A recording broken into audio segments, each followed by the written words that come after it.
Tumangging magkomento si Senate Minority Leader Juan Ponce Enrile sa pahayag ni Senadora Miriam Defensor Santiago na si Enrile umano ang may pakana sa giyera sa Zamboanga City.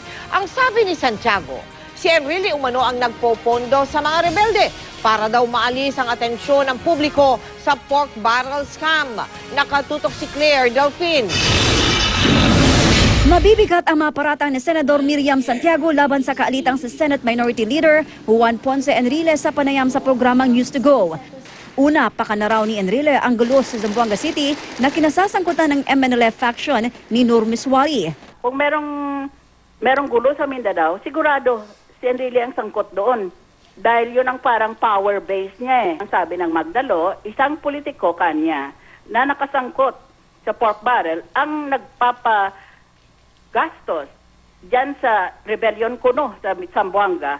Pero para malingat ang taong bayan doon sa limpak-limpak na pera na nakaw niya.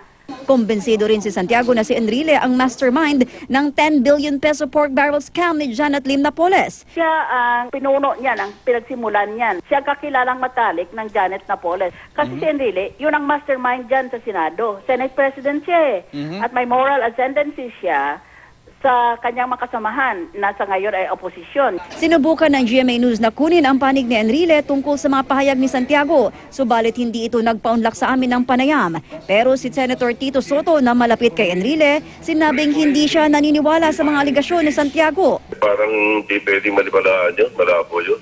Alam mo, sa edad ni Manong Johnny, hindi na nga masyadong relax na si Manong Johnny, hindi na siya masyado. Kami itong gulo na to, hindi siya yung gulo ng PDAP, hindi na dapat siya.